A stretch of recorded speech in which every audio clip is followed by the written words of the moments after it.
It's me, Dolphin Uppercut Avenger, live on Twitch.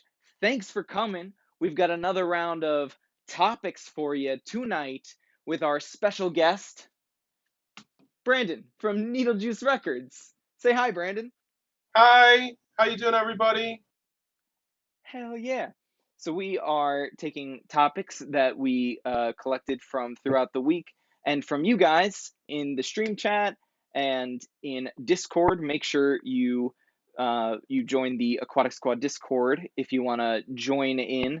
You can queue up and join the conversation on the Aquatic Squad Discord at discord.dolphinuppercut.com. But if you're in the stream chat right now, we'll take some questions for you there too. So I always give the beginning of the show to my guest. Why don't you introduce yourself real quick, Brandon?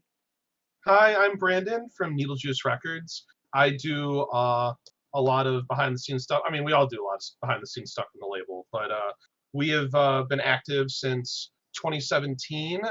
We've made all sorts of records from vaporwave to indie rock to weird experimental stuff. Uh, our thing is kind of having a broad variety of genres that we work with. You may recognize us from our work with Cat System Corp, Lemon Demon, Tally Hall, Billy Cobb, and hopefully sometime we will have a Dolphin Uppercut record this year. Wouldn't that be cool? I'd like that a lot. That sounds cool to me. I'm looking at your Twitter right now for Needlejuice Records, and I'm seeing freaking Desert Sand Feels Warm at Night. Yes. King Gizzard. What else? We've got a bunch of recommended. Yeah, it looks like so the first thing that I see is a pin tweet for Desert Sand Feels Warm at Night. The first topic of the night is what it's like working with Desert Sand Feels Warm at Night, because the only opportunity I got to work with them was at the Chad Pennington Home Run Derby, and I was vibing hard to those slush wave vibes. So what's it like working with Desert Sand Feels Warm at Night from the record label end? Uh, Desert Sand is just super chill to work with.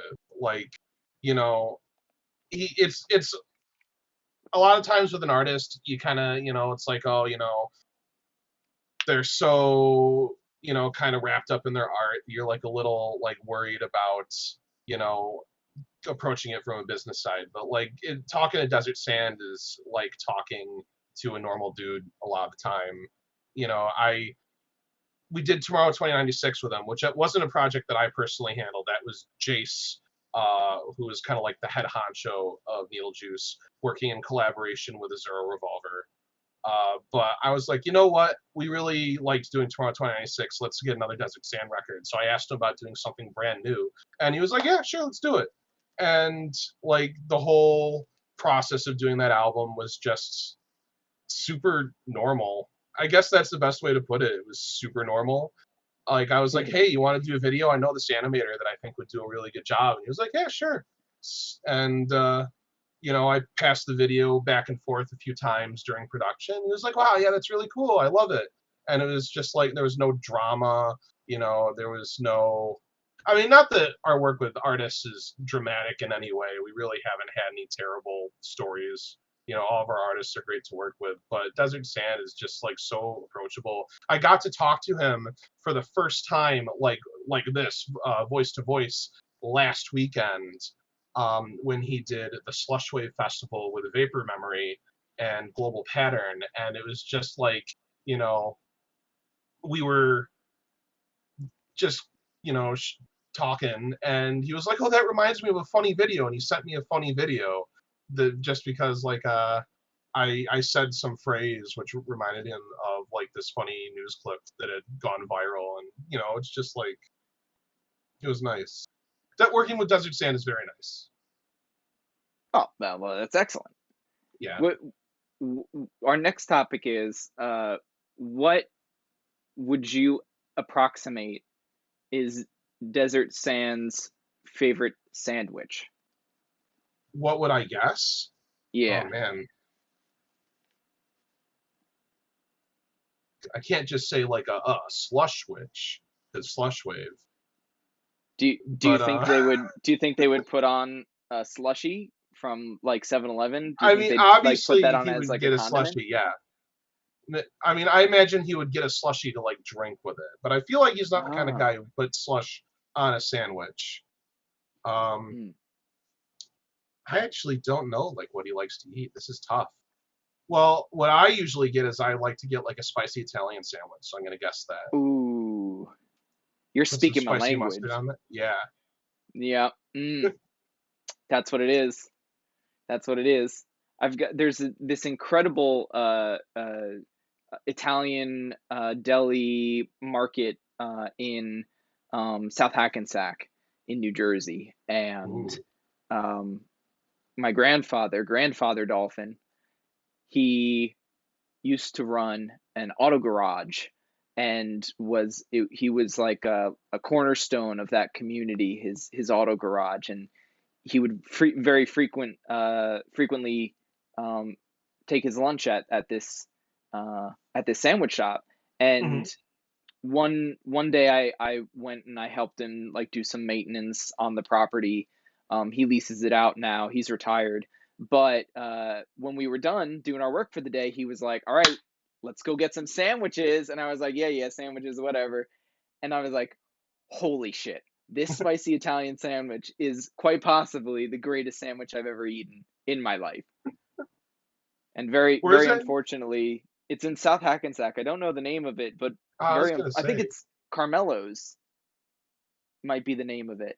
But very unfortunately, the owner and the founder of that establishment, they had just passed away this past year. It was very Oh sad. no, Very good that's sandwiches. Holy awful. shit.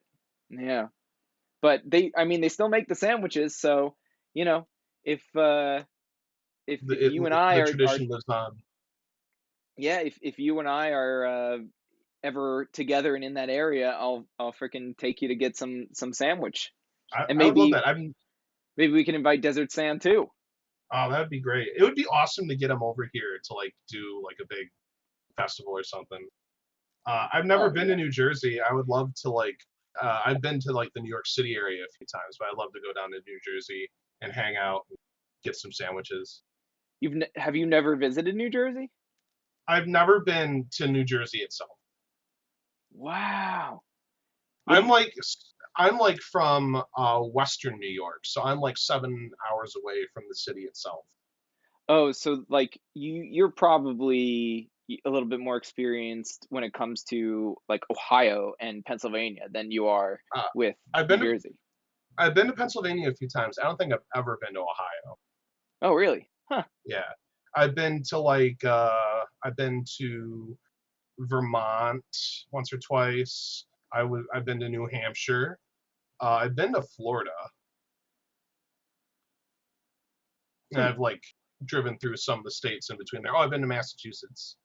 I haven't been to as many states as I should have been. I've gone and visited Tennessee because that's where Needlejuice is based. I went to Bonnaroo once, and that was an amazing experience. That sounds awesome. Yeah. What what kind of acts did you like at Bonnaroo? What were you vibing with? Let's see. We saw Janelle Monáe, who had a really memorable stage show. I saw Death Heaven, which was one of the acts that I really wanted to see. We saw Cake, which is like one of Jace's favorite bands. So he was like, going wild through the whole thing. Uh, Damon Albarn of Gorillaz, which was cool. We all sang along to Clint Eastwood.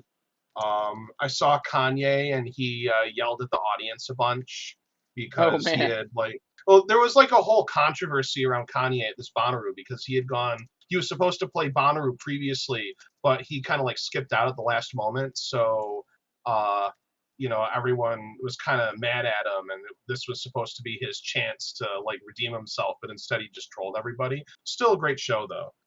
I mean, it's part of his act. Yeah, What else did I it is, see? isn't it? Yeah, I saw Broken Bells because I Huh. was really into the record at the time. Um, oh, the Flaming Lips. That was a great show. I love the Flaming Lips. They're one of my favorite bands. They played at midnight, and it was magical. Oh, that's Elton righteous. Elton John was the big closer. Like imagine like thousands of people all gathered together in one place, the whole festival just watching Elton John sing along to Crocodile Rock. It's crazy. That does sound rad. Crocodile Rock was like one of the first songs that I learned how to sing when I was but a young dolph. Really, I'd like Yeah. to hear you sing it. That'd be really entertaining. You should do a cover. Oh, I've totally lost it by now. I am talking to somebody about doing a Flyleaf cover. Do you know anything about Christian rock? A little bit. I didn't really like, I was raised Catholic, but I never really got into like Christian music, except Jesus Christ Superstar, which doesn't really count. Oh man, what's the high note meme that do you know about that? Yeah, like it's Jesus singing the high note in Gethsemane, I think. Yes, it Uh, is. yeah. Can can you give us your best impression of your favorite high note from Jesus Christ Superstar? Oh my God, I can't, I can't go that high. Well, Um, in the original music, mm, they don't even go high. They just repeat uh from like the first couple choruses.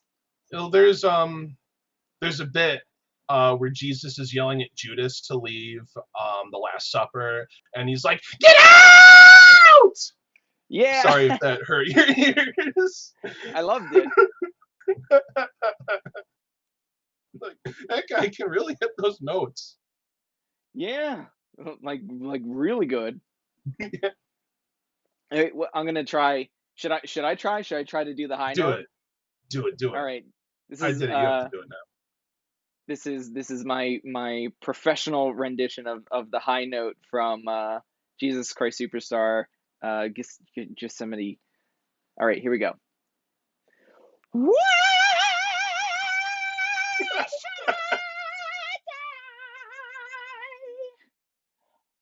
That's it. now. That was so high that it literally cut out in Discord. Like Discord could Did it not really? handle it. Yeah. Oh man, I hope that it stayed on the stream. I wasn't monitoring it. There's there's another guy. I forget which actor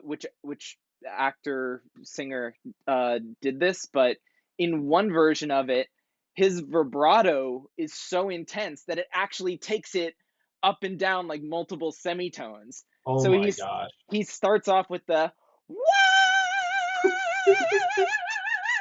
and I'm like, oh my god. Your brain will explode like in scanners. Yeah. Yo, freaking Ollie in the Twitch chat. I don't even. Oh, PogChamp emoji. Thank you, Ollie. I hope you enjoyed the last minute of this topics stream with us hitting high notes. Which do you like better? Do you like the one where he's yelling at Judas to get out better, or do you like the one for Yosemite? I like the one from Yosemite more, just because that song is like so incredibly like emotional. Like the thing that I appreciated about that play as a kid was that it really doesn't approach like the material like from the spirit, like from the religious sense of it. It's more like kind of about like what if this actually happened? How would these people feel? Um, Yeah, and it's just like this dude thinks he has to like go get himself killed for some higher purpose that he may not entirely like you know be behind, and trying to convince himself and amp him up. It was like it's just a really like intense moment of the play. yeah. Do you would you one day want to have somebody one of the Needlejuice artists post their own version of that? Oh, that would be amazing. Like it was like a very kind of influential on young Brandon kind of piece of music. Like I love like psychedelic rock and rock operas and stuff like that. You know, um, I never really got like super into Andrew Lloyd Webber outside of that album.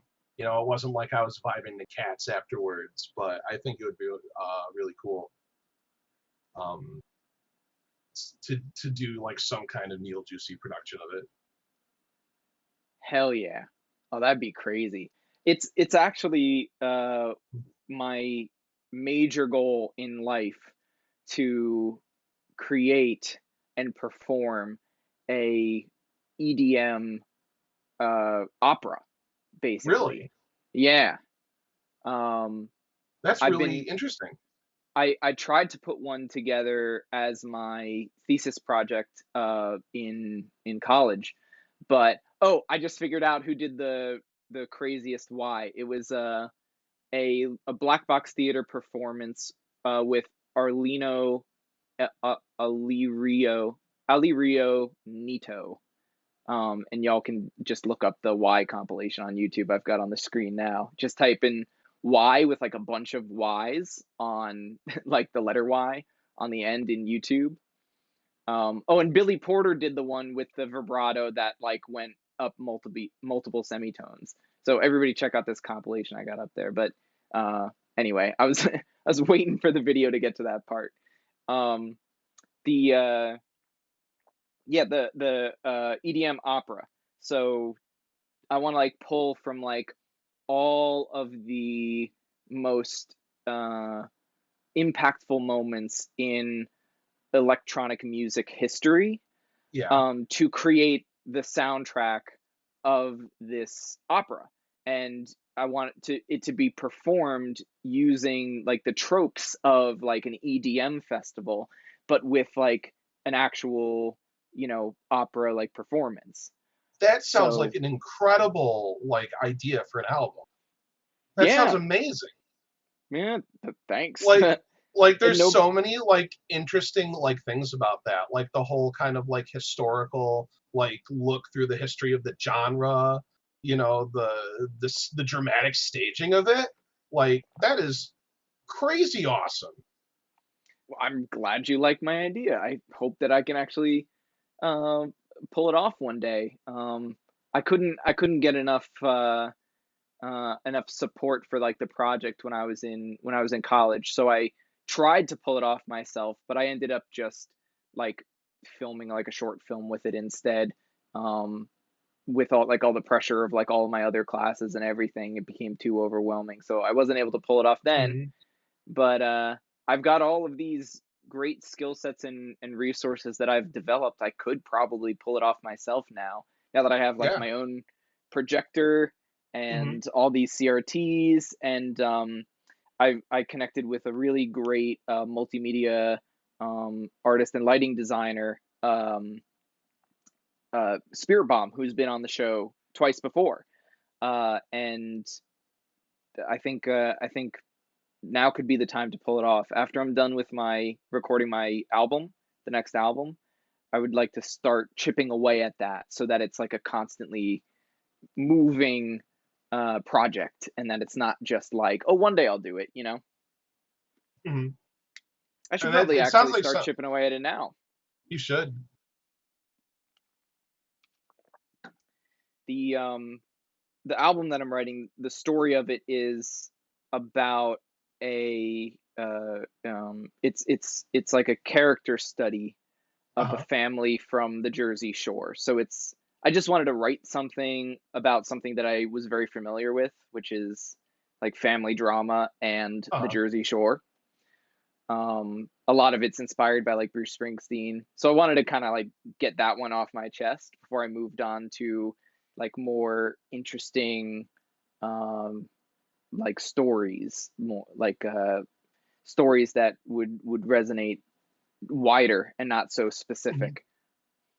Yeah, you would get along with Austin because he has a very similar mindset where he has like all of these stories that he wants to write albums around, and he's got like his whole artistic career like planned out like right now where he's like, okay, this is the album, I'm going to do this story album, then I'm going to do this and this, and that's going to be a trilogy, and then when I get that way I'm going to do this story and this story. uh Jace is more like, he has like kind of a thematic idea that he kind of wants to build an album around, but like they don't usually gel until like as kind of like a cohesive experience until he has everything written and we can start like picking through things. to shape an album like around what he's written. Yeah, I'm very interested in chatting with chatting with Austin about that. It does sound like we're Mhm. very much on the same page with that kind of stuff. I love telling like stories Mhm. using like multimedia.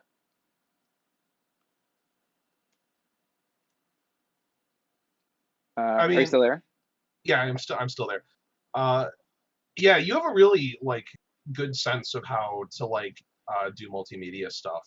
Like that was one of the first things that stuck out to me when I first kind of encountered your music during the Pat Shennington Home Run Derby, and just the whole presentation of it, I thought was astounding.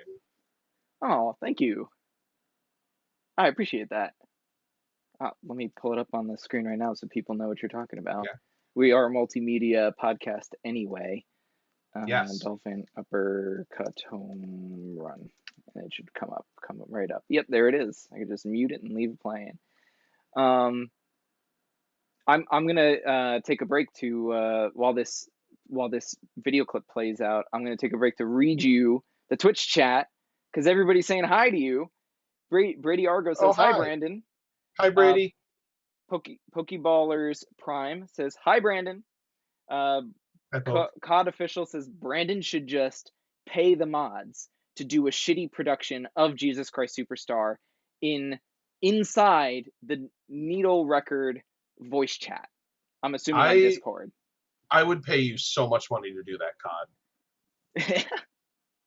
COD. Yo, I'll get in on that with you, COD. I've worked really hard to try to get like an efficient like multimedia funnel into like the Discord voice chat streams. It's like way too hard. Then like it's way harder than it should be. But I can do it now, so we should collab on that. Um what was going back to Home Run Derby? By the way, Twitch chat, keep the questions coming. The show is called Topics, so we're taking your topics. Oh, Josh Face submitted a topic, so let's do that first. What's your advice for somebody who wants to make similar high concept things with no money? What do you think, Brandon? What do I think? With Yeah. no money? Mm-hmm. Work with High what you concept have. projects. Um, a little bit. I'm the kind of person who's like a little bit goes a long way. If you know how to kind of imply things or use use your not having resources to your advantage, you can, because people like look for patterns. They try and like they see something and their brain tries to fill in the blanks. So if you have a very tight control over what you are showing people or what you are Wait. providing Stop that people to thought. hear. I'm Stop that sorry. thought. River the Skink says hi, Brandon. Now you can Hi, continue your River. thought. Yeah. Was that the end of the um thought, or did I just totally derail it? Those, well, I mean, just look at your setup right here. You have two CRT TVs. You can get those on Craigslist for free. Like Yeah. people will just pay the, like, I mean, they won't pay you to take them, but they will just give them away. And then you have a few plastic plants. Probably the most expensive thing there was probably the bust. I don't know how you got that, but Wait, hold on. Just for you. It's another third CRT. TV. Look at that. It's not even plugged into nothing. Yeah. It's, wait, do you want me to put the Sonic the Hedgehog anime OVA on that Please, TV while you're talking? Or please. all right. We, Here we need Sonic. it is. That's awesome. I've All only right. seen that on YouTube. Like seeing a VHS of that is like Oh, amazing. for everybody that hasn't seen it yet, like definitely watch it on YouTube because it's actually like a decent quality It's a rip lot of of fun. the DVD. It's pretty clean, you know. Like sometimes Mhm. it's like a hit or miss with that stuff, but in this case, it was a clean rip of the movie. So as I plug this in, so what were you saying about? We were talking about do with what you could do. You said you were saying Yeah. you could get this kind of vintage gear on Craigslist. Yeah, and like you have the projector, which is expensive, Yeah, but this is a relatively expensive projector. I would recommend anybody who wants to get into projectors, real quick, not to derail the conversation again. mhm, Anybody who wants to get into projection, um, go with higher lumen counts, lower resolution, because people don't really care about how high resolution it is. Like if I zoomed in this camera, you could see the pixels on the wall. But people will care very deeply if the environment you're in is too bright to see the goddamn projection, and especially when you're working with like cheap cameras to film the projection, if that's what you're trying to do. Cameras are, it's going to be harder to pick up the projection. So go with like 5,000 lumens, low resolution projector, like standard mhm. definition 480p projectors. That's my advice on projectors. I thought it was important to mention. That's good advice. Um, Let's, what other gear do you think, like art supplies? Like if you want to do like mhm, construction, dumpster diving, like art stores, like that would be like a good idea. yeah. One time in like a previous life, I was developing like this prototype for like an electronics prototype, and we wanted to take fancy pictures of it, and like we didn't want to pay for a light box or anything. So what we did was we went to Walmart and we got a like an artist's like the kind of paper you'd put on the easel, right? We got like white paper. We kind of like propped it up on something to curve it up, and we put the thing on it and took a picture, and it was like, we had a light box, and it was way cheaper than buying actual art supplies, you know? Yeah. By the way, the Sonic movie is now officially Yes. rolling on the When CRT over there. when Metal Sonic dies, I cry. Oh my God! Wait, what's the? I can do the line. Um, there can only be one Sonic. Oh, it didn't have to be that way. It didn't have to. Wait, and then Sonic goes, "No metal." Oh, spoilers. Sorry, Moo06. By the way, Moo06 says, "Oh wow, I missed a lot of chat setting up that movie for y'all." Sorry. Hi, Wait, Aiko. this this will be really funny. Let me actually turn the camcorder over here. Mhm. Let me turn my secondary camcorder directly into the Sonic movie so that it feeds back into the other monitors. Oh yes. There it is. And now you guys I can't didn't see me at all. I didn't realize that you actually had like a feed going into those monitors. I assumed you were just doing some OBS trickery. Oh yeah. It's actually funny, the sync is like really really bad between the camcorder and the monitors. Yeah, I like the effect though. It gives it a nice vaporwavy kind of look. Hell yeah. I'll make another bigger projection of that. Let me bring it right onto the screen for y'all.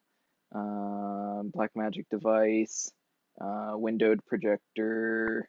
There it is. Yeah, put it right on the wall. There it is. Oh yeah, Hey, look at that. We got Sonic everywhere. We're perfect. gonna get we're gonna get this stream taken down. um, Sega's just gonna sick their lawyers on us. yeah. I gotta catch up with the stream chat. Y'all are really out here.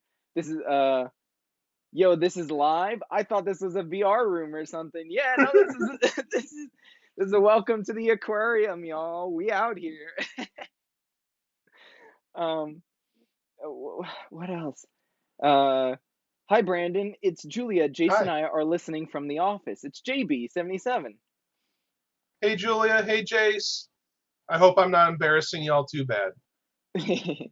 River, the skink says, "Yeah, wait, that's so cool. Holy fuck, that's cool, Josh. Thank you guys so much.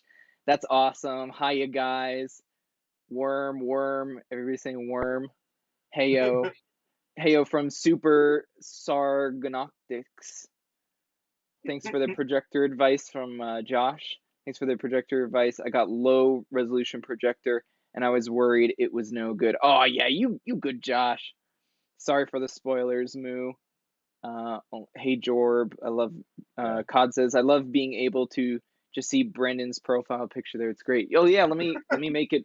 Let me actually click on it so it spins while he's talking. There it is. Yeah, see, it spins. I love watching it spin. There it is, right there. That's great. I should you gave me like a really good tip on uploading GIF as my profile picture. I should like find like a dolphin that's like moving Yeah. its mouth and Yes. put it in there. I could even animate my the Hex Angel, the icon, the Dolphin You Uppercut could. Avenger icon, You could to absolutely do like make its mouth open and close that. like blah, blah, blah, blah, blah. Yeah, you Oh should do it. man, it almost looks 3D at a glance. Yeah, it the spinning icon. It does. It's Yeah. like it's literally like a 3D render of that. It's like the possum picture is the Yeah. texture on a sphere. Yeah. There's like this Discord bot where you can like feed it pictures and it will do this to them. Yeah. Oh, And that's that, and that cool. yeah. Oh, that's an even better tip. Easy for everybody to get involved. Yeah. I totally forgot the name of it, but I'm sure it's one of the big ones. Yeah. I've just pulled up your merch store on the screen so everybody can see that y'all got some merch. Oh yeah, we have a lot of merch. There's more I got merch every month. I oh, River said real fish in the aquarium when. Oh man, Ooh. I'm trying to I just have a bunch of dolphins. Like let me show y'all. I got here I'll I'll hold it up to the weird camcorder. Um Everybody gives me dolphins, which I love. So if there it is. If you keep them coming, I just put them in the aquarium. Oh, this sucks. I'll put it in front of the other camera. People give me like little dolphin statues. Um, Recently, my friend May drew me this illustration of of a dolphin, and it says this dolphin will bring you good Oh, luck. it's really Very cute. yeah, and I as a gift from Mama Dolphin, I got this big wooden dolphin. This is crazy. Oh no, actually, this was from I believe this was from Mama Dolphin's partner Squid. So, shout out Squid for the big old dolphin. That's the biggest one. So real fish, maybe soon. These dolphins are subbing in right now. Do you have aquatic nicknames for like everyone in your family? Well, Squid actually came from when Squid played roller hockey. Um, that was Oh, his that was his nickname. oh, that's literally his nickname. Yeah, That's amazing. hell yeah. Like, like It's couldn't have very worked out better. it's very convenient. But yeah, everybody's got like a cool nickname. Everybody that I'm blood related to is basically just like, Mama Dolphin, Grandmama Dolphin, Grandfather Grand. Dolphin.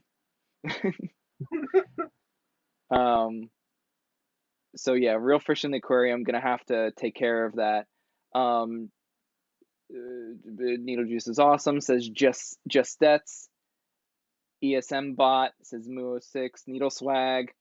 River the Skink said, "How expensive are live dolphins, and what are their living expenses like?" Whatever you do, don't ask John C. Lilly. He's dead though, so it's all good. He won't capture any more dolphins and store them in small tanks in labs. Fuck that guy. Yeah. Body Lay says, "Yo," and then Josh Face asked a really good question. Here's our next topic.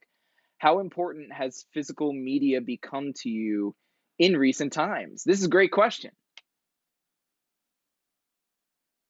So physical. Oh, Go ahead. I think there's a little lag. oh, so physical media has been super important to me since I was like 12, which is when I got into vinyl. I I was just kind of curious, and I grabbed my parents' record player and I hooked it in my computer, and I just played through a bunch of like records that looked interesting. and one of them was The Wall by Pink Floyd, which was like, it's a big concept musical album.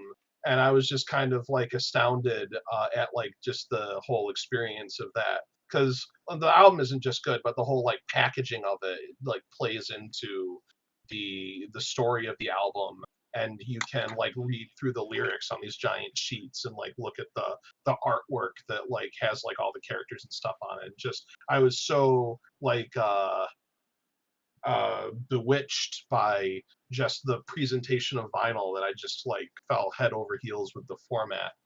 And I started like going to record shows and like collecting vinyl records and stuff.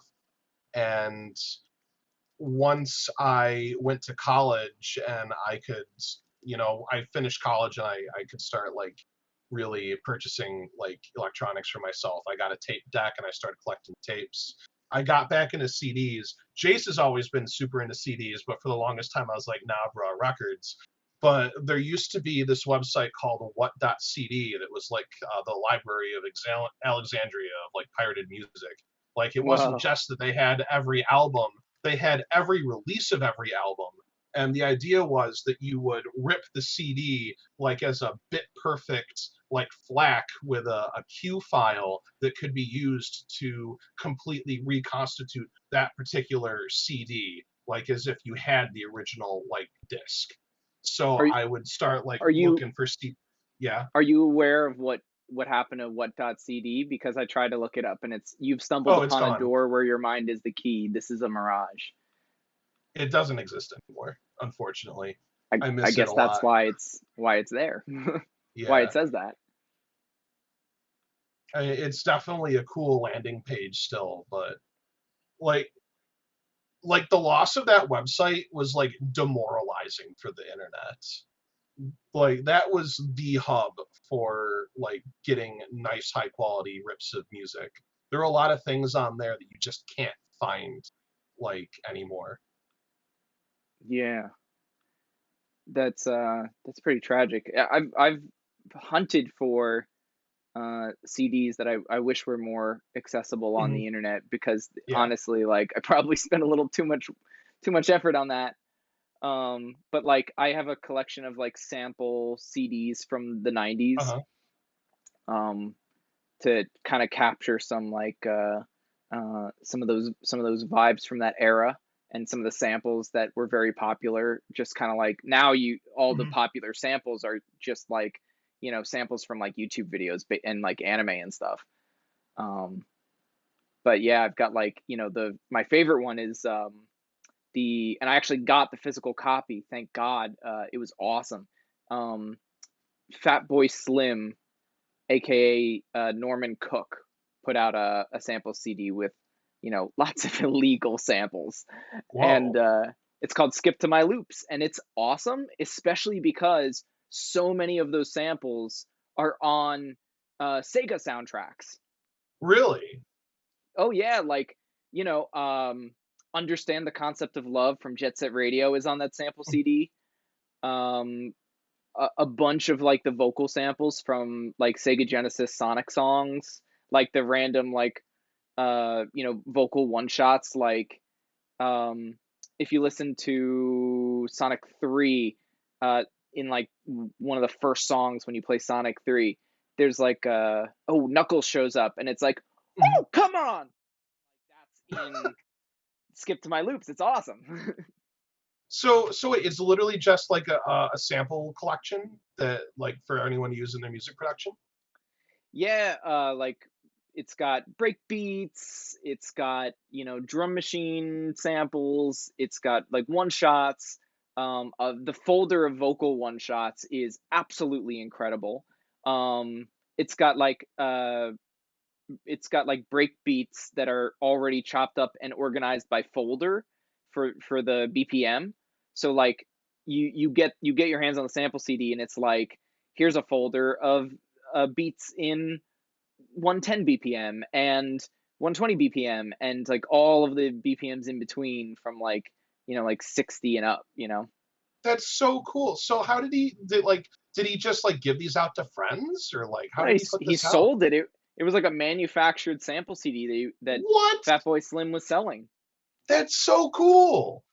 You could still find it. I'll just send you the files if you're not like trying to wait till you get your hands on it. But yeah, somebody actually, I'll put it on the screen.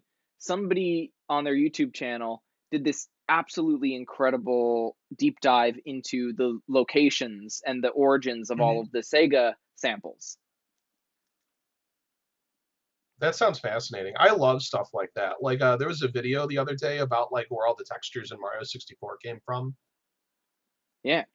Like because just like people do like sample collections, they'll also do like photo collections for like visual textures and stuff like that.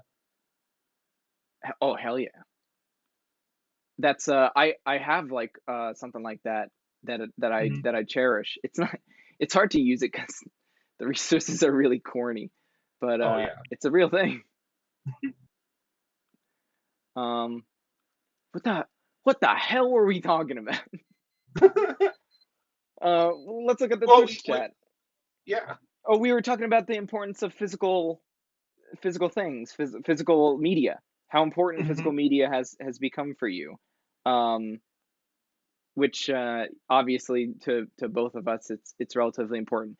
To me, it's less important because I don't have the physical space for it. The aquarium is like the only space that I can really Hmm. call my own, and it's Yeah.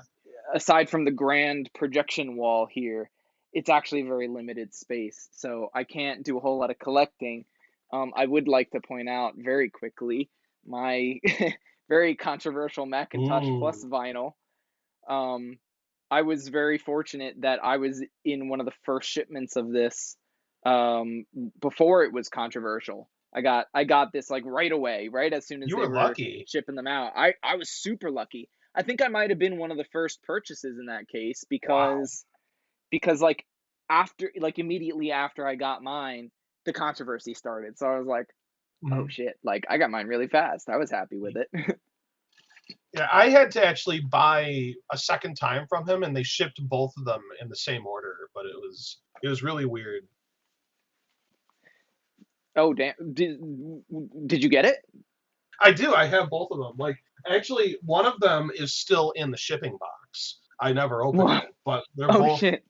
yeah, they're both pink, and they have both the original and replacement poster. God damn. Yeah. I haven't decided what I was gonna do with it. Like I thought about like putting on eBay and making scalper money, but that kind of makes me feel gross. I could see what you mean there. Um, so we got a bunch more topics Mhm. from the Twitch chat.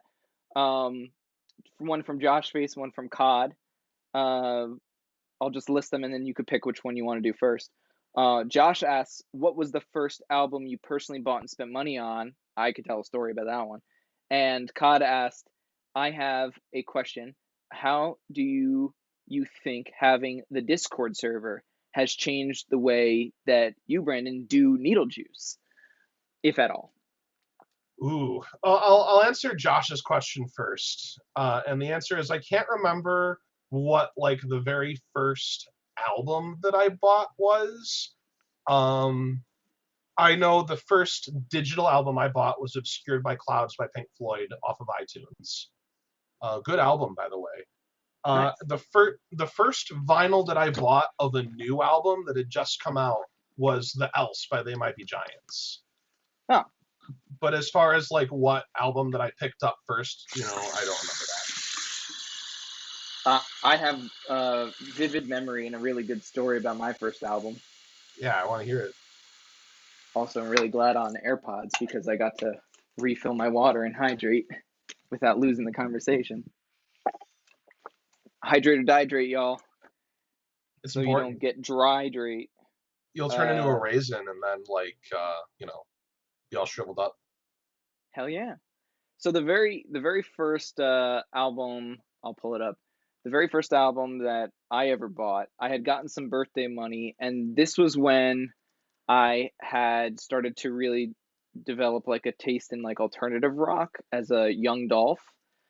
Um, and Mama Dolphin was very protective of the music that I was listening to when I was very young. So she had to like clear everything. She had to like, you know, uh, check out the lyrics, check out the background of the band.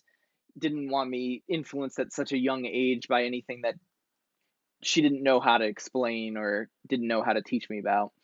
And I'm like, I really want this album. So she goes to this store. She called a bunch of stores, and I was in school. She was like, "Oh, I'll go buy the album for you with your birthday money." And she goes to the store. She's like, ah, I see you have the album. I looked it up. You have it. Do you know anything about it? I'm just really concerned that maybe they got some like bad lyrics, or maybe they advocate for something that I like, I don't like. And the guy at the cash register is like, "Ma'am, this is a Christian music store. You're talking about Switchfoot." And I'm like, she comes home and she tells me the story, and I'm like, of course. The song on the radio is "I Dare You to Move." It's the most wholesome freaking pop music I've ever heard in my life.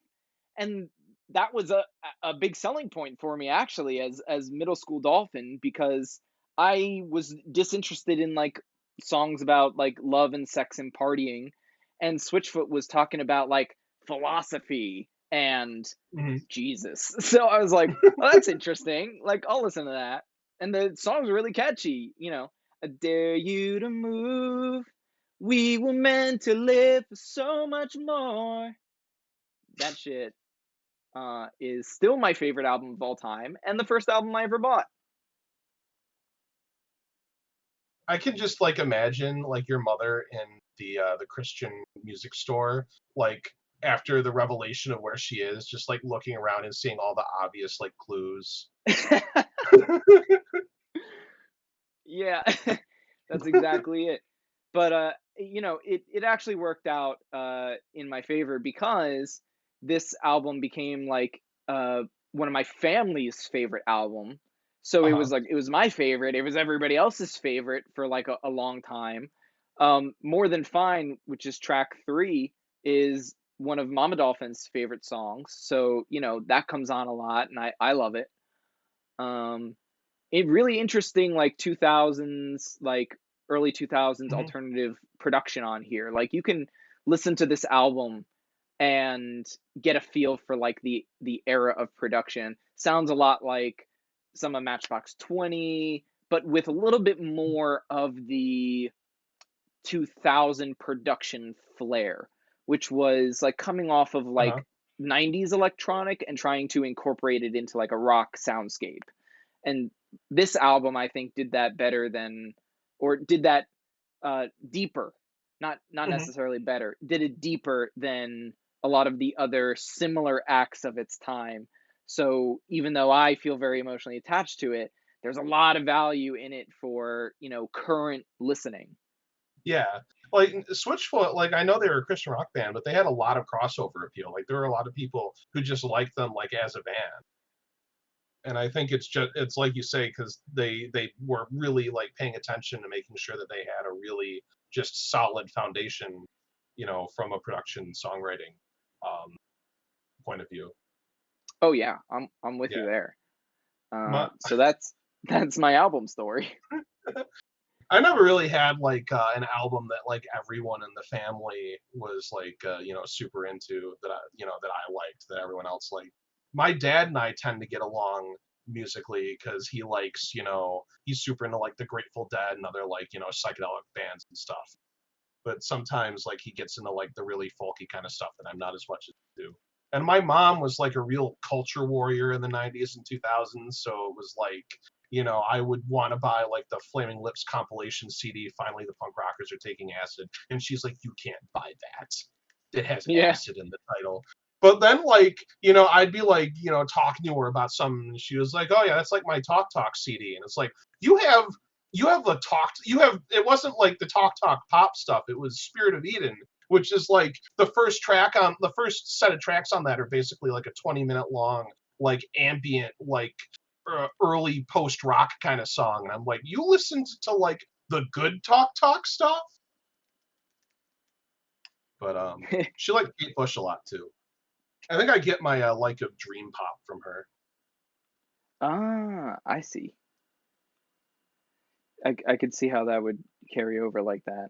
Hmm. It's interesting how our parents had that effect on us. Although Mama Dolphin still hates Uh-huh. electronic music Oh. and actively tried to move me away from electronic music uh, because from her limited viewpoint Hmm. in the world of music, all Mama Dolphin likes is 70s music. That's it. If it's not from the 70s, she probably is not a fan of it. And when house hit the scene in like the 90s, Uh-huh. and dance music, electronic dance music was on the radio, she had this weird idea that all house music was about like raunchy sex, and that offended her musical palate for a long time. So now she's not such a purist about Hmm. it, but it's not the fact of the matter. Like a lot of EDM is just let's dance, or Yeah. just this is of the genre EDM music, and take away any meaning that you want from it because it's just Mhm. instrumental. Yeah, like it's such an interesting like thought that you have to like read into it because most of the time there's no lyrics. So it's just interesting to me that like she heard like, the beats and the grooves of like house music and like the first thing she thought of was raunchy sex. Like, Well, it was because the only time that somebody pointed to house music and said, like, to her, uh-huh. "Hey, Mama Dolphin, this is house music," it was like a song with sex noises as Oh like vocal no. samples. Oh, that'll do it. Yeah. First And they impressions are everything. That yeah, oh that sucks. I'm sorry.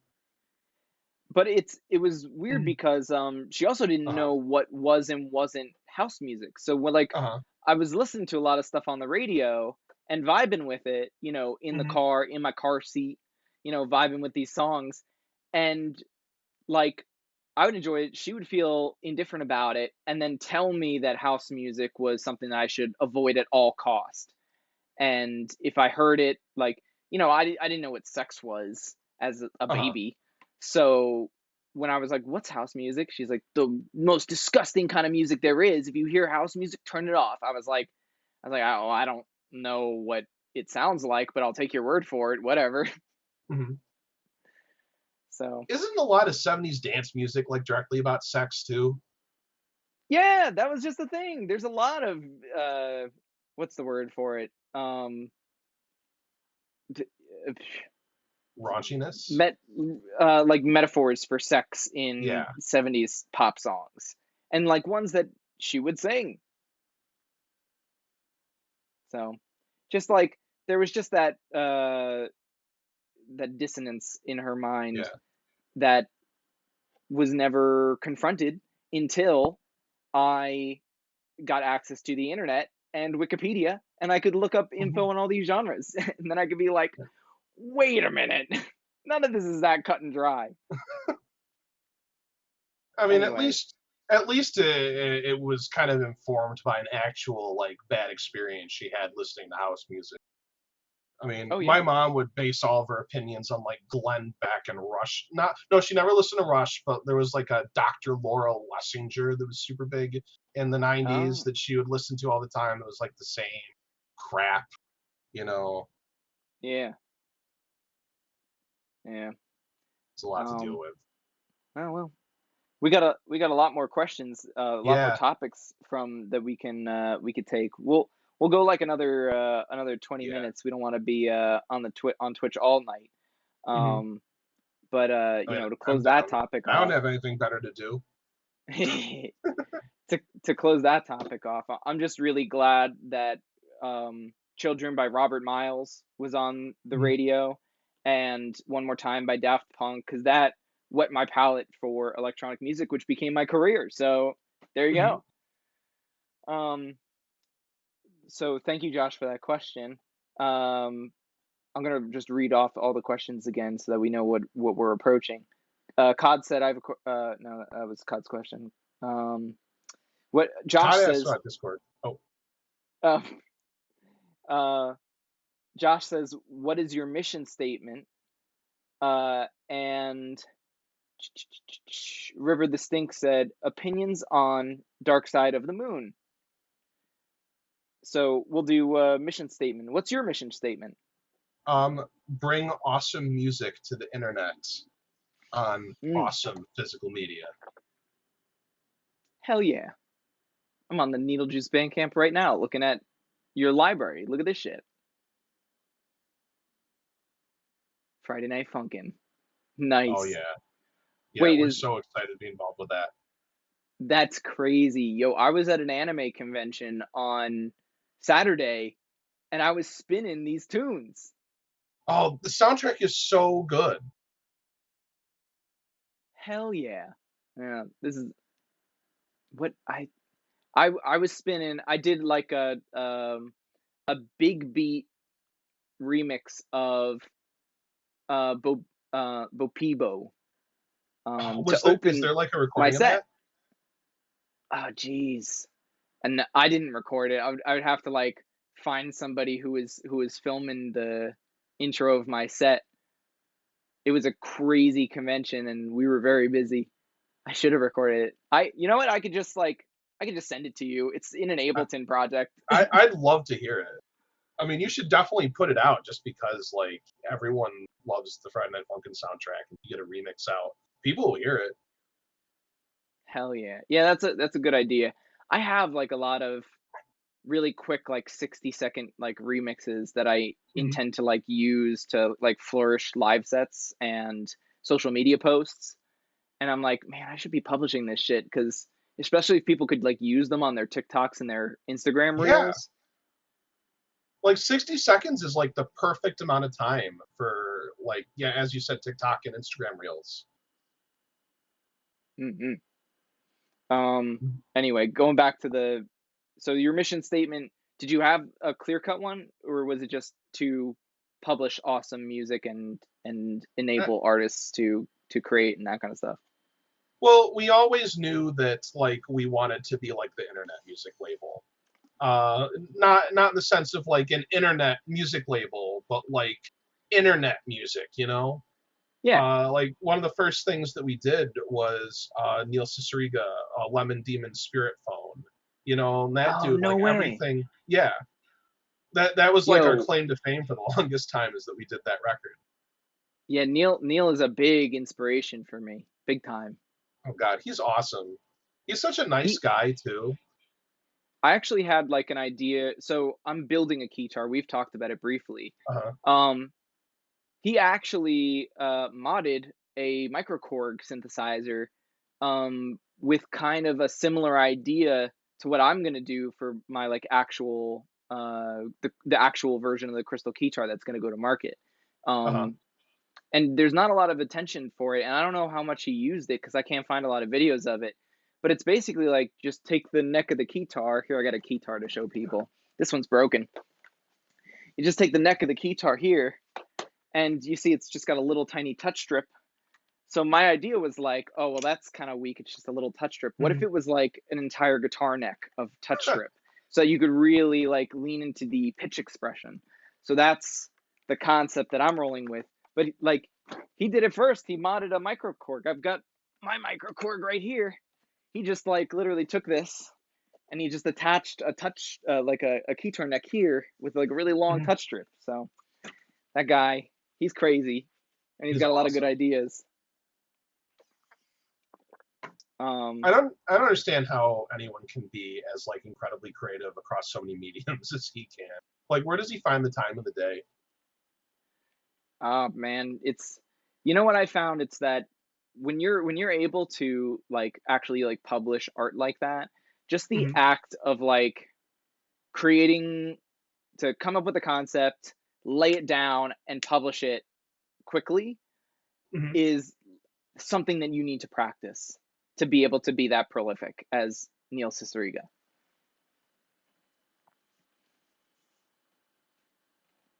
Yeah. He did a talk about how he was homeschooled, and his parents, like, his homeschooling experience was basically like his parents just let him like pursue any like DIY kind of efforts that he wanted, to educate himself about different topics. So if he wanted to make music, like, he was just allowed to make music all day, or edit videos, make video games, things like that. And it's like, dang, I had to go to real school, learn math. Sorry, I went quiet. There's like a really weird noise in the aquarium. I think it's a ghost. A ghost? I think it's a ghost. I think there's a ghost Do in you, the aquarium. do you think it's a friendly ghost? Oh, geez, I hope so. Uh, I don't want nothing distracting me that much from the show. If I could just like let that ghost do its thing in the corner of the aquarium, that's fine. That's fine. Oh man, really curious what that noise is. It's like a little pitter patter. Like, Could be like, hopefully there's not a burst pipe. no. It might actually be just be the fan of the projector is a little wonky. Oh well, Oh. I'll try to ignore it. But Cod asked before. Next topic. I have a question. How do you think having the Discord server has changed the way you do Needlejuice? Which is, Uh, I love this topic because it's definitely changed the way I do most things in my life. oh yeah, I was gonna say, like, we both probably have really good answers to this question. As far Yeah. as Needlejuice goes, like, it gives us just a better way to, like, assess what our fans and community want. We have a channel in there called Press This, that people can literally ask for stuff that they think that we should press. And if there's a lot of noise for, like, one particular thing, we'll, like, try and fast track working on it. Like, that's how we did Tally Hall and the Scary Jokes. Those were Press This requests, and now they're like vital parts of our catalog and our artistic roster. Like, right now, Angel Mark Lloyd, who is Mindspring Memories and Fire Tools and other awesome music projects, is like remixing Scary Jokes music for an upcoming like release, and we'll be mixing their new album, which is like crazy, you know. And it wouldn't be Who is happening this if again? people, um, the What's their band, name? or the The Scary artist Jokes. that's. Yeah, Liz Layman, the Scary Jokes. Oh yeah, there Um, it is. we've already done their album Burn Pygmalion, and the album that's being remixed is April Fools. Yo. Yeah. That I was actually looking at Burn Pygmalion the other day. I haven't gotten a chance to listen to it. Burn Pig. I'm pulling up It's Pygmalion. you'd probably dig it. It's not just a concept album, but it's like kind of I'd hesitate to say musical, but like it's characters that are like singing and expressing the songs, and there's like a whole story that runs through the whole thing. Yeah, there it is. The Scary Jokes. Burn Pygmalion. A better guide to da da Romance. da. Oh, there it is. A better guide to romance. Full album plus demos and extras on YouTube. I don't know if this is an Mhm. official publishing of this album, but I don't from think so, but Mika Membrane. who. Well, there it is. Yeah. I'm not endorsing this. There. So one of our very cherished Aquatic Squad members. Shout out to the Aquatic Squad Mhm. Discord. Very on topic. Um, they their name is Pygmalion, and they publish music as Pygmalion. So when I saw on Instagram, on the Needlejuice Instagram, Burn Pygmalion, I screenshot that shit. I sent it to Pygmalion, and I'm like, yo, they gotta stop bullying you. we we burned them. Yeah.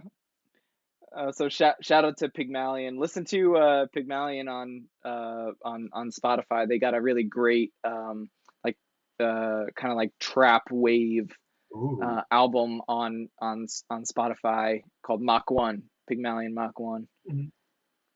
But yeah, so speaking of which, Discord for me, Yeah. um, I had collaborated with the artist Ehiorobo, another New Jersey electronic music artist, on a record label. We'd got together and we were like, let's make a band. And then we were like, we'd probably have more agency in the industry if we were a record label. So we became a record label. And then we were like, well, we gotta, foster a community here and like figure out like, what the people want, what our fans want, and, how we Mhm. can contribute in a way that, nobody else is doing it. So we started a Discord, and that became like a full-time effort during the pandemic. We were doing 5 streaming events every week as like an exercise in like live streaming and fostering the community. And then it came to a point where uh, the record label end of it was something that Hiribo and I were not interested in anymore. And we, at that point, we decided to split paths. Fleet 00 Mhm. still exists as a Discord, but I made the Aquatic Squad Discord, and Ahiribo made the uh, changed the name recently. Lore Grotto used to be the Halbo Discord. Now it's Lore Grotto. And in terms of like tools Mhm. to to manage like a community, I think Discord's like a freaking awesome tool. Oh, it's It's amazing. and everybody should definitely join Aquatic Squad, especially if they want to join this chat right now. You can actually join and ask us your topics at discord.dolphinuppercut.com. And then how do they get to the Needlejuice Discord? Uh, it's actually discord.gg/needlejuice. That's sick. Got that custom Yeah. URL. Yeah, I mean, we got the boost for it, and we were recently partnered by Discord, which means I'm going to get a sick hoodie in the mail. Oh, nice. Yeah, That sounds awesome. I I'm not yet a member of it. I don't know why I'm not. I usually do better research yeah, before a topic show. we can partner. We can like do Discord server partner. Oh, Discord party. Yeah. Discord dot I'm looking it up right now. Mhm. GG/Needle Juice Records? It's just needle juice. Just Needlejuice. Oh, even easier. Yep. Yeah, having the Uh, Discord, like it's we have a great community. We have great community leaders. Like our mod team is just the best. Love them. And I feel like we really fostered like just a great community. And the whole goal behind our Discord is that like we can kind of take all the fans of like the big stuff that we get to do and like introduce them to like the smaller, more passion project side of Needle Juice. And it's definitely paid off. hell yeah. Oh damn. Uh, God, but God in the chat said we skipped the question. I have a question. How do you think having? Yeah, no, wasn't that the last question that you asked? Somebody, there was a question with the one about um, Josh, the one with Josh Face's second question. Somebody else asked a question. I'm trying to remember what it was. Oh, Or let did, me scroll down and see. So Josh asked about the album. Cod asked about having the Discord server impacted mhm. us. Um, let's see. Oh, opinions on Dark Side of the Mood from Oh yeah. River the Skink. I think it's nice. I have not listened to it deeply enough to give a better opinion, but I also understand how, kind of in the psychedelic rock scene, how it became incredibly influential. That's my opinion. What do you think? So I mean, I was like the Pink Floyd weirdo in high school. So I'm going to have a biased opinion, but I do think it is one of the greatest albums of all time. It's not my favorite Pink Floyd album. That would be like The Wall or something. But just from Oh, like kind of, I mean, I'm an engineer. That's my day job. So I really have an appreciation for just the way the album is structured and put together. Like, as one giant flowing experience made of two acts, I think The Dark Side of the Moon is just an impeccable, like, piece of, like, structure and planning and engineering. And the fact that this was put to use for something that is just such an emotional, like, roller coaster, you know, I just think it's an incredible album. Hell yeah. I love like the stories of like how they made it, like how the the technology to make that album uh like in a sane way just didn't exist. So there's stories about them like like they had like the whole all the employees of the studio like holding the master tape together, or like holding all like the bits of tape together for all the samples and everything, and slowly feeding it in to like record the masters when they're ready to bounce it all down. Like that stuff's amazing, you know. Yeah. It's I'm glad you have a deeper understanding of it than I do. I wouldn't Oh have God, had much to there talk was about. there was a time when like Pink Floyd was like I was just so annoying about it. Like my parents would say I had a one track mind, and gosh, if people didn't want to talk about Pink Floyd, jokes on them, because that's all I'd ever want to talk about for like 2 years straight. um Freaking we have a bunch of more great comments. Let me try and go back to the point that I was at. Brady, I love house music points to American football album cover. Haha. Brady said, "Oh, haha, I see my own profile picture in the list of people who bought Friday Night Funkin' soundtrack. That's awesome." Cod missed my question. Guess my question was too good for your stream. Retype your question. If we actually genuinely missed it. River Skank said, "Yo, you building a keytar? I saw Neil's one and it looks sick. I want to build my synth into a keytar, but it seems quite hard because I don't do much electronics." So yeah, I actually broke my keytar that I'm building. Let me show it to you guys. You can check out the performance on the Chad Pennington video that I had up before. But this is prototype 0 of the Crystal Keytar. It's not functional right now, but it's a vintage chord keytar modified with a very long MIDI touch strip. So I actually mapped this to the pitch bend, and again, go check out that Pad Chennington Dolphin Uppercut Avenger at Home Run Derby on YouTube. You can touch at any point on this touch strip. This is the main function of it, the main expression, why it's different and why it's unique, why I'm building it. You touch at any point on the touch strip, and that's pitch bend 0. So, and then you can wiggle your finger to do vibrato, and then you can do like big pitch bend dives, so boo, like that, or woo. And then it also acts as sustain, so that you don't have to have a sustain pedal for the keys. You just have to put your finger down. So you play the keys and you put your finger down and it sustains, so that you can further do expression with that note and sustain at the same time. Eventually, there'll be a version of this with not just like an X value for pitch bend, but a Y value, and all of the control on this keytar will be mappable, and the presets for it will be customizable. And then it eventually have a synthesizer built into it. Forgive me Um, for the nerd question, but like, how are the electronics of the MIDI guitar neck part of it integrated with the actual keyboard? all right, let me pick it back up.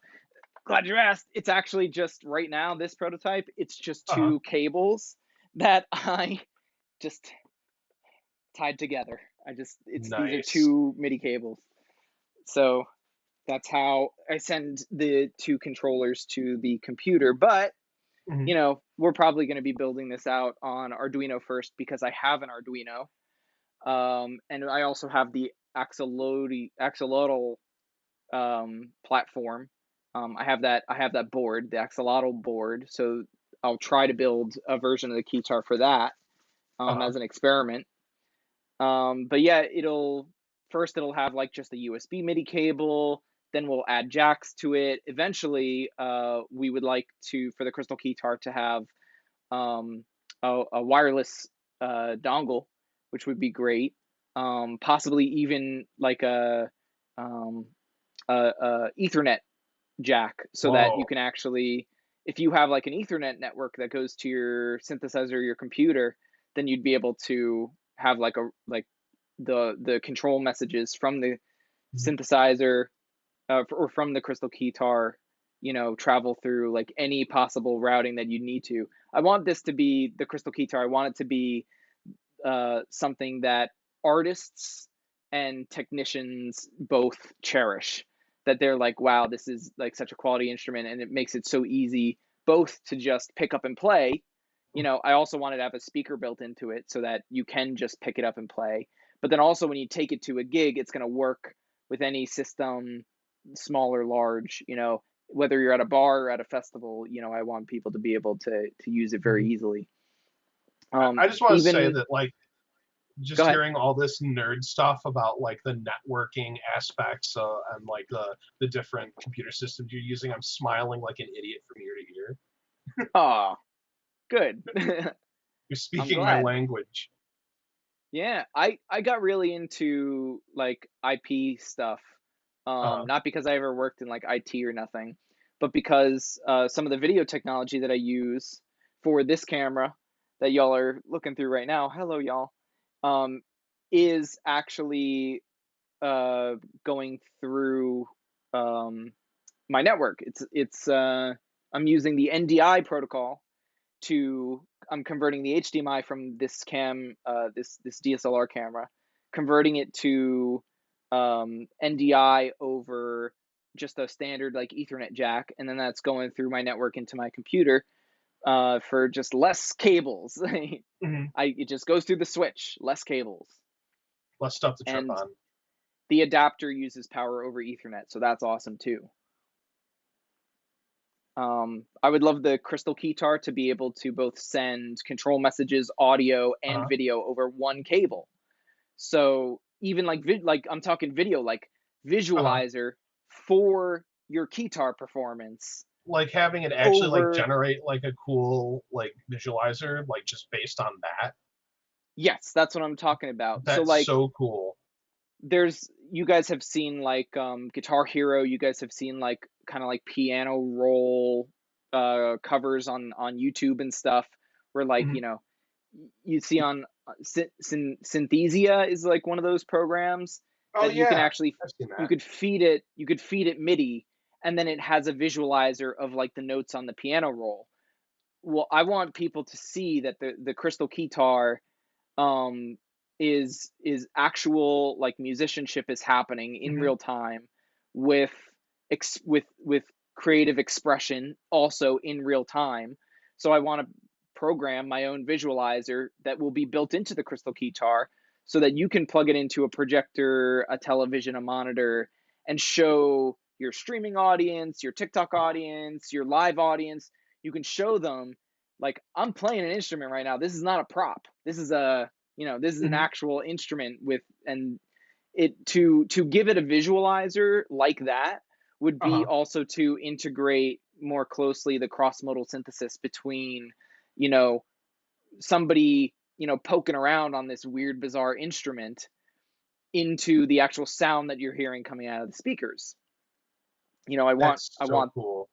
with drums, like you can Mhm. see, the cross modal synthesis is very intertwined. Somebody takes a Mhm. stick and they hit a drum and it goes doom, and you get it. Yeah. And xylophone also, there's a bunch of different size xylophone keys, bars, and I think they're you bars. hit them, and when you hit the smaller ones it makes a high pitch, and when you hit the bigger ones it makes a low pitch. Uh-huh. And so those are like instruments that have really tight cross modal synthesis. Guitar, it's a little bit more heady because people who've never seen a guitar before might not know what like wiggling your fingers on the guitar neck is doing, but at least you can Yeah. see that. You see they're wiggling their finger on Uh-huh. the fretboard and it goes it wiggles. Mhm. So with the guitar, traditionally guitar performance kind of just looks like wiggling your fingers, and you can't see a guitarist on stage and immediately identify the sounds in the band Yeah. or in the music production. So the I mean, crystal depending on how guitar, you have it set up, it could sound completely different from like it, guitar, yeah, guitar to guitar. right. So the crystal guitar aims to uh, give you the ability to um, express your keyboard performance the way you want to do it Mhm. with a variety of different control schemes, and then show your audience how it affects the sound in real time. That's the crystal guitar. Mhm. So people who are here from like the Needlejuice land might not know this, but like the crystal guitar is a product that you intend on like making and selling. This isn't just like a Yes. one-off thing for you. Oh, absolutely. I'm, prototype one is gonna have, Mhm. or so this is prototype zero that I showed y'all. Prototype one Mhm. is just gonna be the less fragile version with a custom wooden body. Um, version two, prototype number two, will have a custom um, keytar neck, so all custom electronics. Version three will have a custom keyboard, or at least like an OEM keyboard that we can actually sell. And then version 4 should be available to purchase, maybe one version of it, maybe like a one-off, maybe a small Mhm. run, maybe a big run, depending on, how well I can market this shit. Yeah.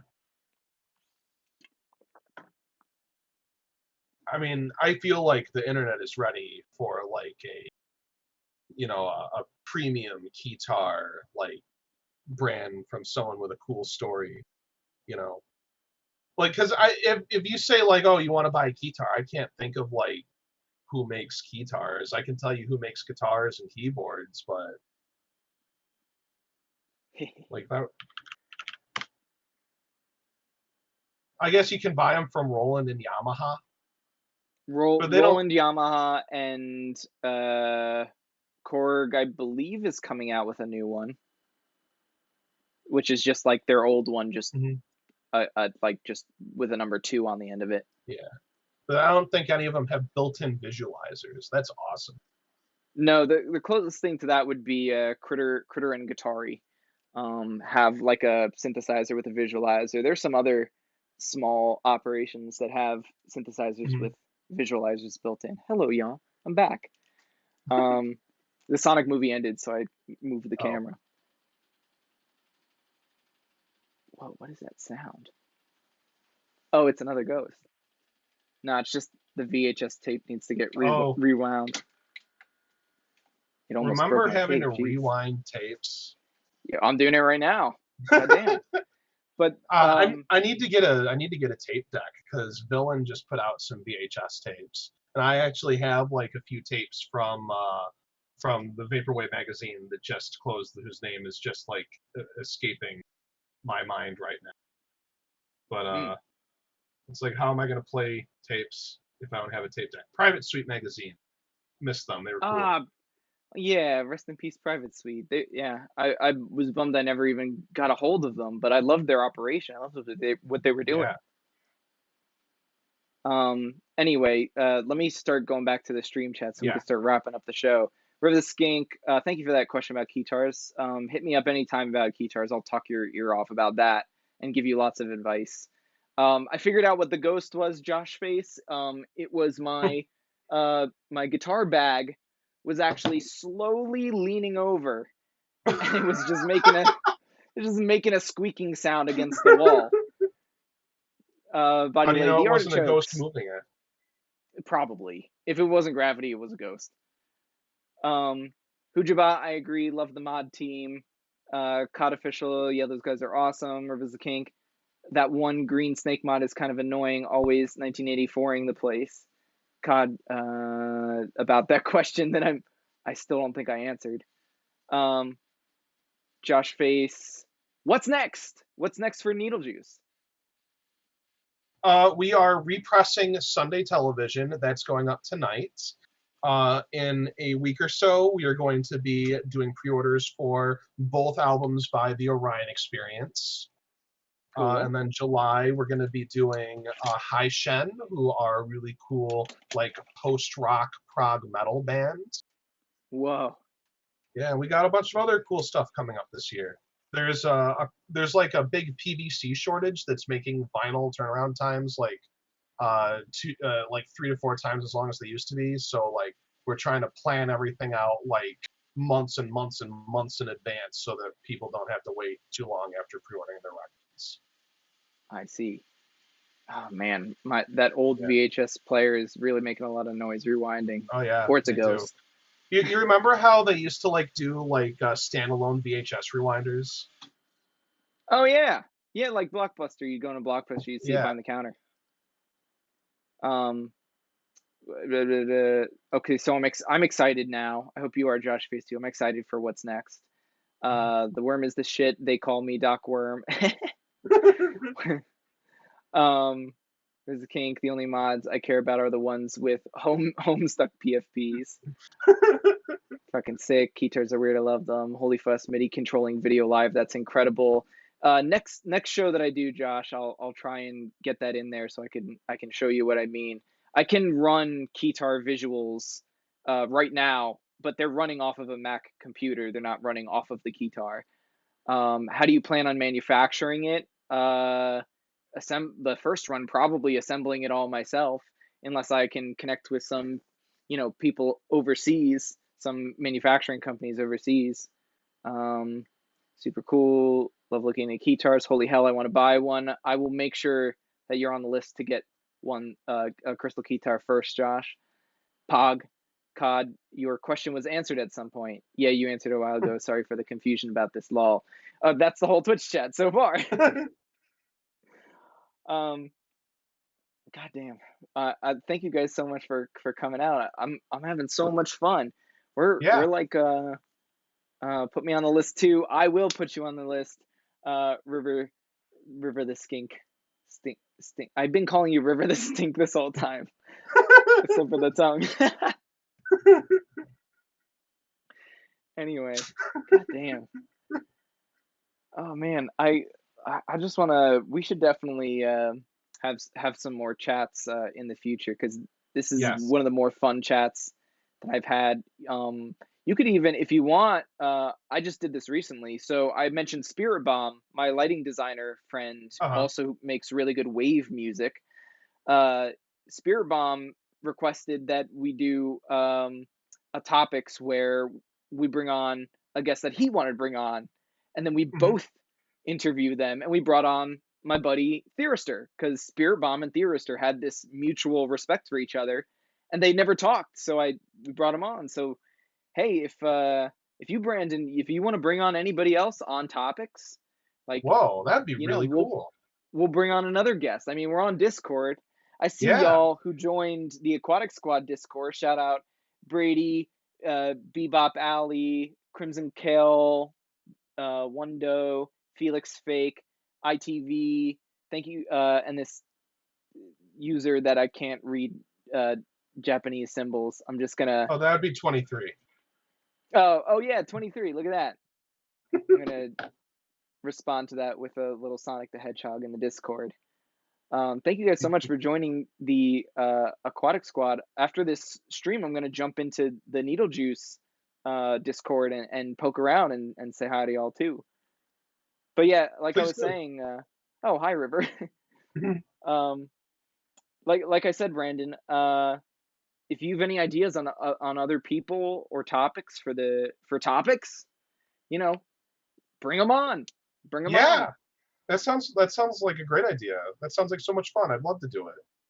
If you want to like you guys have so many awesome like releases Yeah. and products and stuff and merchandise, like I'm sure that it'd be like an awesome opportunity to you know uh to tell people, get some more Mhm. media about it. I'll Yeah. send you like the export from tonight so that you can use tonight's show to take anything Hmm. that we talked about today, and you can post it and share it with all of your friends around the world too.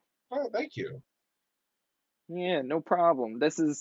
I wanted topics to be about not just me blabbing about guitars, but Hmm. about, expanding my perspective on the world and expanding everybody else's perspectives by finding interesting people to talk about interesting shit with. Yeah, no, I thought this was a very interesting conversation. I like that it's like wasn't like an interview, it's like a discussion, you know. Hell Got to yeah. learn more about you, you got to learn more about me. We're both more educated people That's what I'm now. talking Maybe about. next time I'll be They able to be on video. they call me Doc Worm, said get me in there. I don't know if that's the Keytar list or or for a list for people who want to be on topics. Yeah, I don't know if you all realize this, but everybody who joined the Aquatic Squad, um, Aqua Stage Live is the voice channel on Aqua Squad that we go live on for topics and for other events. Like y'all can actually join and like be on voice chat if you want to ask interesting questions or pose interesting topics for this show for any other shows. Oh, Mobtown Tokyo from Aquatic Squad just jumped on. Let me give you a backstage pass, and maybe we'll take one topic from Mobtown, and then oh man, and then a quick one from Brady, and then we'll close out the show. Yeah. Yeah, let's do it. All right. Mobtown and Brady, I just gave y'all backstage passes, so you should be able to unmute yourselves now. And I can hear you, and they can hear you when you unmute yourselves. Or not. You can just hang out if you want. I can't unmute. Oh, leave and then come back. There we go. Yeah, okay. Better. Hi, Brady. Hey. Hi, Brady. How you feeling? I'm doing good just watching this interview. Hey, thanks for coming. Yeah, Hey, thank you how's it for going, coming, Brady. Mobtown? I literally just woke up. Yo, we're doing two Good more morning. quick. Yeah, good morning. You're right. We're doing two more quick topics. Do you all got like an interesting question that you want to ask our special guest before we wrap it up? I don't have a question. Nice. It's Mob nice to meet you. Mobtown, you Uh, got a cool topic? Yeah, help me find a way to wake the fuck up. What do you recommend, Brandon? How does Mobtown wake the fuck up? You know what I do is I just force myself to get up and go to work. Well, how do you do It's like that? I just like I know if I don't roll out of bed and go to work, it will never happen. So I just like force myself out of bed, just walk downstairs, head to the car, just do it. I mean, that's what I did this morning. That's why I fell asleep whenever I got home. Oh, Yeah, because that was like at what 5:30 this morning. Because oh, I live that's in rough. Texas, so How's the heat down there? fucking horrible. Yeah, I live in New York, and it's like it's been uncharacteristically hot. But I'm just glad it's not snowing like it was like last month. Oh yeah. Yeah, it's usually a fucking really humid and Hmm. what's the word? I'm telling you, I just woke up, so I'm Yeah, dead. But no, it's that's it. I know it's like Cool. I pulled an all nighter the other night, Oh shit. and it was like I went to bed and then I woke up 2 hours later, and I'm like, what the heck is this? I haven't slept in 48 hours. Yeah. Was that the night we stayed in the voice call all night? Yes, yes, that Damn. was. Yeah, because like, oh shit, lucky. That's the word. I finally figured it out. Well, the Needlejuice Discord often just has all-nighters where we talk all night in the VIP voice lounge. Oh Oh, shit. that's sick. Yeah, well, I, usually I'll at least get a few hours of sleep though. Josh Face, I just gave you a quick backstage pass, and I'm giving a backstage pass to Kaleido, so y'all can X out and jump back in, and you'll be able to chat real quick at the end of the show. Like I said, I Very would cool, very cool stuff. I was dead. Yo, now it's a real party. Holy shit. Yeah. It's like a Thank you so Needlejuice much. Discord raid. Kind of. Oh man. I didn't even pin you, Brandon. We've all been listening in. We've all been being really attentive and just listening to you guys shoot the shit. It's been really cool. Oh man. Oh, Doc Worm's here too. And Fujiba. Oh god, I'll give you all backstage passes right now. We're pretty much all the mod. We're the mod team for the Needlejuice Discord server. We try and keep it all in check. Yo, it's COD. And COD as well. I might need to commission you guys to manage my Discord in a hot second, because everybody's got a backstage pass. That was your fault. There's so many people joining. We work together. We work together as a team, so I don't think there'll be too much of an issue. Yeah, I have a very good mod team. I love them. If it wasn't for them, my life would be horrible. Oh well, we love you too, Brandon, and we Oh, regularly get together and just play video games. Yeah. We were playing Smash Brothers just before this started. No freaking way, yo! Smash Yeah, Bros we were. is my favorite. Really? Oh well, It's the only I was game just I play these hosting. days. Oh, fantastic! Well, I'd love to play a game with you. Absolutely. Yeah, we play every once in a Smash are you while. And playing? Ultimate. We've been playing Ultimate. yeah, I've been working on my Sonic main. Oh hell yeah! Oh yeah! All right, y'all are sick. I'm gonna give one more backstage pass to Bebop Alley, and so everybody at the same time ask a question to Brandon. Brandon, you pick one out, and that'll be the final topic of the night. Yeah, at the same time. That's good. Weird way to do it, but All right, ready? 3, 2, 1, go. Hey, Brandon, what's your favorite Among Us color? Managing a Discord server. Big Chungus or Little Chungus? Big Chungus, definitely. Brandon, if I was gonna build a computer, what parts would you recommend? Get an AMD processor. Yeah, why? Because they're much better at multitasking. All right, that makes sense. Up, guys. Brandon, my question: what kind of clown are you? A sad one. That one's very much an in-joke.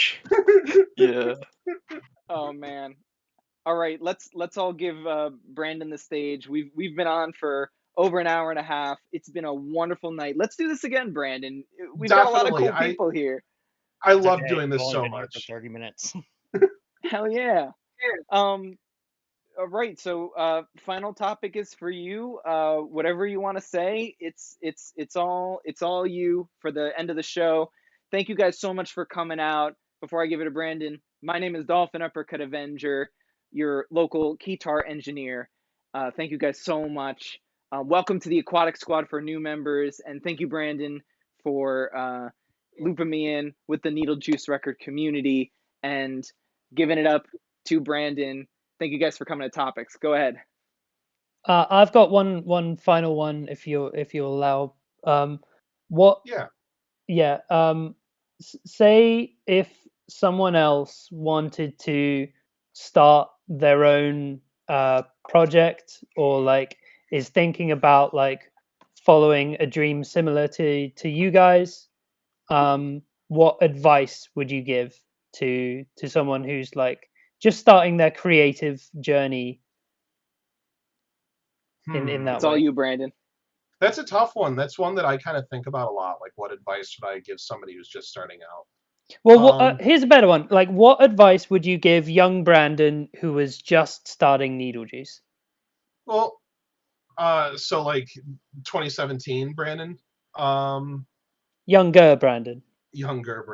Well, you know, I gave up on a lot of my artistic like endeavors when I was a teen because the reality was I came from kind of a poor family, and I needed to be able to make sure that I could, you know, have a job that could sustain yourself. Sustain myself. So I became an engineer, And but what I did was I constantly supported Jace being the head honcho of Needlejuice.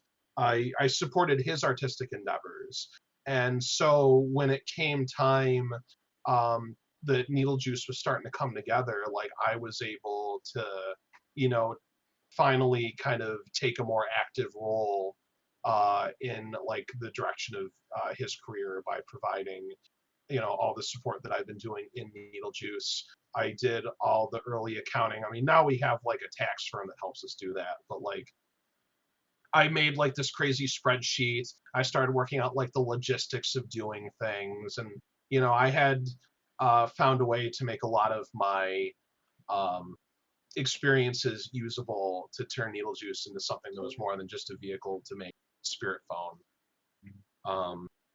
Because there was like a very real possibility, like we didn't know it was going to go like this in 2018, 2017. It was just going to be like Austin had his album that he wanted to do on vinyl. Jace had his album that he wanted to do on vinyl. And like once that was up, like, was there going to be more Needlejuice, or was it just going to exist to do those two things? And I feel like I really kind of was in a position to make it like a long-term, like, thing to exist in a way, if that makes sense. I don't know. That's probably putting a little too much on myself. And that's also not really like advice to give myself. I guess the advice that I would give myself is not be afraid to take risks. Like very early on, we had a conversation where it was like, oh, we've sold out of Spirit Phone. Should we make more? And I was like, oh, I don't know. Like, is there going to be more than like 1,000 people who want a copy of this on vinyl? And it turned out there was way more. But it's like you literally print that album now. We literally, yeah. There was like 10,000 copies almost. At the same time, I was re-listening to the Guaranteed audio podcasts that they did, and I think in around about, it was just at the time like Spirit Phone was out. It must have been like around about 2017. So Spirit Phone was out, and it was like starting to gain traction. And there was a question from a fan which was like, "Hey Neil, are you ever gonna do CDs?" And Neil like outright said, "Nah, like I'll probably never will." Oh. And now to see like the traction that it's gained, and for it to be like where it is, and how it's like powered you guys is really cool. It's really cool to see. Yeah, like, you guys have every format now. 8-track even. 8-track. Yeah, I literally. You just got the shipment for that. Yeah, we got the Viewmonster 8-tracks like today. The fact that you guys sell your 8-tracks is so cool. And like I had an 8-track player since. Oh, I'm sorry. We probably gone over. I'm just gonna shut down the stream, but like I'm gonna stay with y'all here in the voice chat, and everybody can jump back in after the show's done. But just to give the clean cutoff for the Twitch stream, final word, Brandon. Turkeys. That's a word, right? Good night. Goodbye, Twitch. You're right. That is a word.